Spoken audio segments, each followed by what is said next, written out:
आ बजारू नानपुरी किणी खाइबा पई पड़िबनी। जदि आमे घरे एमितिका फुला फुला नानपुरी बहुत ही सहजरे बने नहीं पारिबा।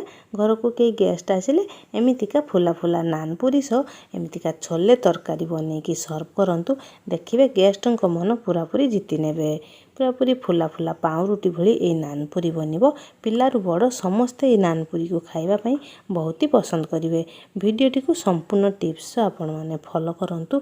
देखिबे प्रथम थररे ना ए नानपुरी को बहुत ही अल्प समय रे बहुत ही सहजरे आपण माने बने नहीं पारिबे। नमस्कार बंधुगण, आरती किचन विलेज को आपण मानक बहुत बहुत स्वागत। ଏବେ ଚାଲନ୍ତୁ रेसिपी स्टार्ट करवा। गोटाए पात्र रे गोटाए गिना मैदा, गोटाए गिना मुने नेली अटा, 4 भागरू गोटे भाग मुनेची सुजी। एठी मु अटा मैदा मिसेक बनौची। आपण चाहिले केवल अटा केवल मैदा रे भी ना बने नहीं पारिबे। तो स्वाद अनुसार लुण, टेस्ट को बालांस रखिया पई गोटाए चामच चीनी ऐड कली, आधा चामच बेकिंग पाउडर आउ अधा चामच रु अधा देदेली बेकिंग सोडा। भल भाव सुखिला जिनस को ना भल भाव एमती मिसई नेबा। प्रथमे कही कि सबुतक टिप्स को आपण फॉलो करंतु, ताहले नानपुरी बहुत बढ़िया से बनिबो। एबे आमे एथिरा देदबा अधा गिना खट्टा दही। दही टिके खट्टा नेबा को चेष्टा करिवे, ताहले खट्टा दही मिसेले ना हमर नानपुरी बहुत बढ़िया से फुला फुला बनिबो। दही सह ना ए सब को आमे एमती मिसे नेबा। भल भाव मिसे नहीं सारा पर अधा गिना मुझे पानी नेली। पानी एथिरे अल्प अल्प ऐड करिवा। अल्प अल्प पानी दे या भल भाव चकटी नेबा। जेमती आमे रुटी बनै थाउ ना, रुटी ठू या टिके नरम करी ए अटा को चकटिवा। अत्यधिक प्रेस करी चकटिवा पई पड़िबनी। हल्का हाथ रे ना भल भाव चकटी नेबा। आ गोटाए चामच मापर न मोर पानी बढ़ी जाइछि अधा गिनारू। तो एबे आको एमिति टिके ऊपर को उठेई एमिति पकेईकी एमती वीडियो रे जेमती देखुचंती एमिति ही ना ए अटा को चकटी नेबा पई पड़िबो। भल भाव एमती नरम करिकिना मैं अटा को चकटी नैची। हाथ रे हमर अल्प टिके एमती लागी जाउची ना। एबे हाथ रे 2 चामच मापर रिफाइन तेल नै नबा। रिफाइन तेल देना एमती आमे भल भाव आकू एमती चकटी नेबा, जा फले कि ना हाथ रे आदो भी लागिबोनी। टिके समय नहीं ना आकु चकटिबा पई पड़िबो। एठी भल भाव मुई सब को चकटी नैची। आ परे आ अल्प टिके खाली रिफाइन तेल दे देबा, नले ए ऊपरटी सुखी जीवो। तो अल्प टिके मु रिफाइन तेल आ ऊपर ऐड करली। आकु आमे ढांकुणी देई 2 घंटा पई रेस्ट रे छाड़ी देबा। तारी भितरे आमे नानपुरी पई तरकारी बने नेबा। मेठी बड़ बुट को 4 घंटा आगरू भल भाव बतुरी नैथिली। एबे गोटाए प्रेशर कुकर रे ए बड़ बुट को दे दबा। एबे एथिरे 3टी आलू दबा। एथिरे दे दबा लूण एवं हळदी गुंड दे दबा। आउ एथिरे गोटाए ग्लास मापर पानी दे दबा। पानी दे सारला परे आकु ढांकुणी देई आमे 3 रु 4टी सीटी आसीबा पर्यंत छाड़ी देबा। एबे तरकारी बने नेबा पई आमे गोटे मसला प्रस्तुत करनेबा। एबे कड़ाई रे गोटाए सुखिला लंका एवं गोटाए तेजपत्र को एमती छोट छोट छिड़ेई की दे देली। हल्का को टिके भाजी नहीं साला पर एठी मु किछि मसला नेची। गोटा जीरा, गोटा धनिया, गोटा पानमधुरी, दालचीनी, लवंग, गुजराती एवं गोलमरीच एवं किछि नहीं नेची कसूरी मेथी।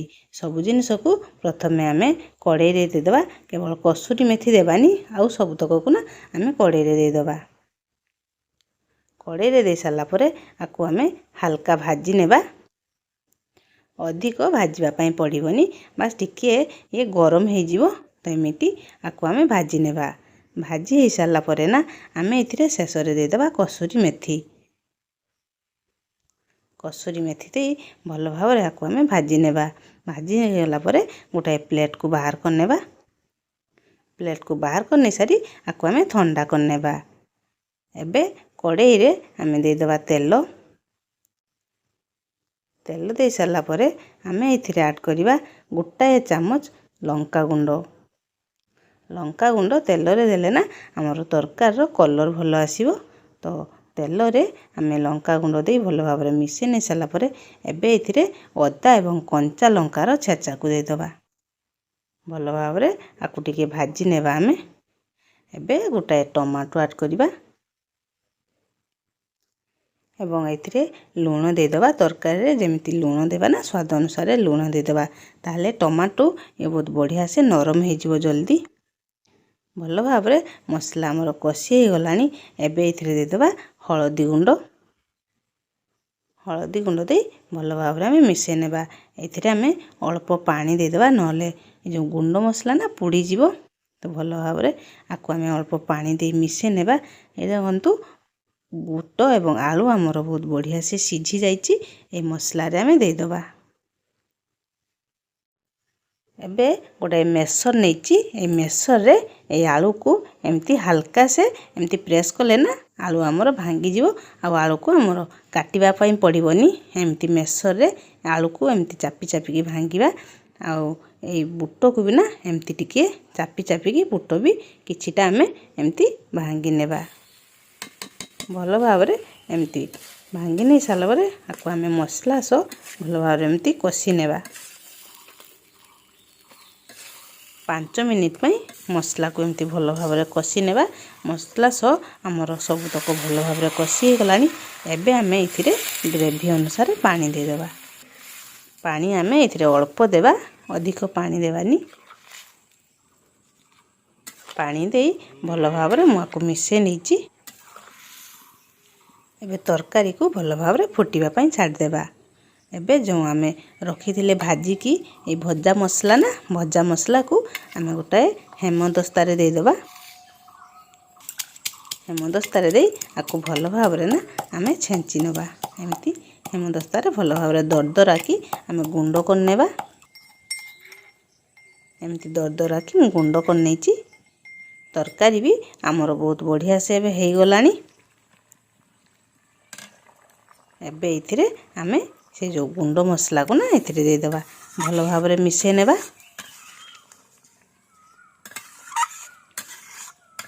ଭଲ ଭାବରେ ମିଶାଇ ନେଇଛି। ତରକାରୀ ବି ଆମର ବହୁତ ବଢ଼ିଆ ସେ ହେଇଗଲାଣି। ଏବେ ଆମେ ଯେଉଁ ନାନ୍ ପୁରୀ ପାଇଁ ଆମେ ଯେଉଁ ଅଟାକୁ ଗୋଳେଇକି ରଖିଥିଲେ, ଏଇ ଦେଖନ୍ତୁ କେତେ ବଢ଼ିଆ ସେ ଫୁଲି ଯାଇଛି। ପୁରାପୁରି ଜାଲିଦାର ହେଇଯାଇଛି ଦେଖନ୍ତୁ। ଏବେ ଆକୁ ଆମେ ନେଇ ନେବା ଏମିତି। ଆଉ ଆକୁ ଚକଟିବା ପାଇଁ ପଡ଼ିବନି। ଏମିତି ବଡ଼ ବଡ଼ ଏଥିରୁ ଏମିତି ଗୁଳି ବନେଇ ନେବା। ଯେମିତି ଆମେ ରୁଟି ବନେଇଥାଉ ନା, ଆଉ ଟିକିଏ ବଡ଼ ସାଇଜ୍ କରିକିନା ଗୁଳି ସବୁତକକୁ ଆମେ ବନେଇ ନେବା। ସବୁତକ ଗୁଳିକୁ ମୁଁ ଏଠି ବନେଇ ନେଇଛି। ଏବେ ଏମିତି ଗୋଟାଏ ଗୁଳି ମୁଁ ନେବି। ଗୋଟାଏ ଗୁଳି ନେଇ ଏଇଠି ଚକିରେ ମୁଁ ଅଳ୍ପ ଟିକିଏ ଖାଲି ତେଲ ଲଗେଇ ନେଇଛି। ତେଲ ଲଗେଇ ନେଇ ସାରି এই ଯେଉଁ ବେଲଣି ବାଡ଼ି ନା, এই ବେଲଣି ବାଡ଼ିରେ ବି ମୁଁ ତେଲ ଲଗେଇ ନେଇଛି। ତ ଗୋଟାଏ ଆମେ এই ଯେଉଁ ନାନ୍ ପୁରୀକୁ ନେଇ ନେବା। ତାକୁ ଭଲ ଭାବରେ ଆମେ ବେଲି ନେବା। ଏମିତି ମୋଟା କରିକୁ ନା ମୁଁ ବେଲି ନେଇଛି।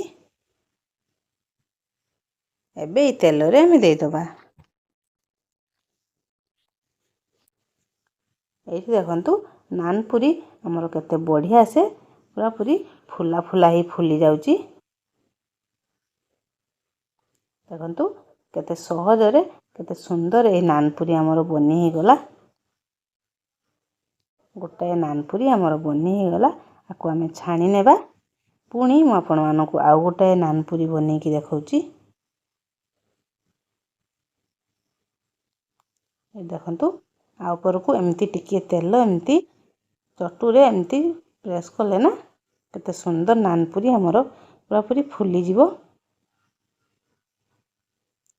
ସବୁତକ ନାନ୍ ପୁରୀ ଆମେ ଏମିତି ହିଁ ଛାଣି ନେବା।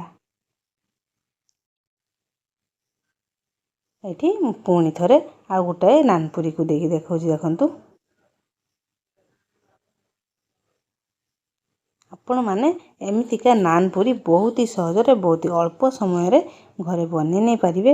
ଯେତେବେଳେ ବି ଖାଇବା ପାଇଁ ଇଚ୍ଛା ହେବ ନା ନାନ୍ ପୁରୀ, ଆଉ ବଜାରରୁ କିଣିକି ଖାଇବା ପାଇଁ ପଡ଼ିବନି। ଏମିତିକା ଘରେ ବହୁତ ହି ଅଳ୍ପ ସମୟରେ ବନେଇ ନେଇ ପାରିବେ। ତ ତରକାରୀ ବି ଆମର ଏପଟେ ବହୁତ ବଢ଼ିଆ ସେ ଥଣ୍ଡା ହେଇଗଲାଣି। ଏବେ এই ନାନ୍ ପୁରୀ ସହ এই ତରକାରୀକୁ ଆମେ ସର୍ଭ କରିବା। ଗୋଟେ ପ୍ଲେଟ୍ରେ ନାନ୍ ପୁରୀ ଦେଇ ଦେଉଛି।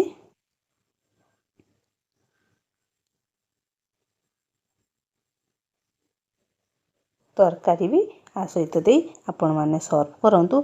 देखिए परिवार समस्ते ए नानपुरी सह तरकारी खायापी बहुत ही पसंद करेंगे। आज नानपुरी भिडटी आपण मानक केमिति लगिला निश्चय आपण माने मते कमेंट रे जणैबे।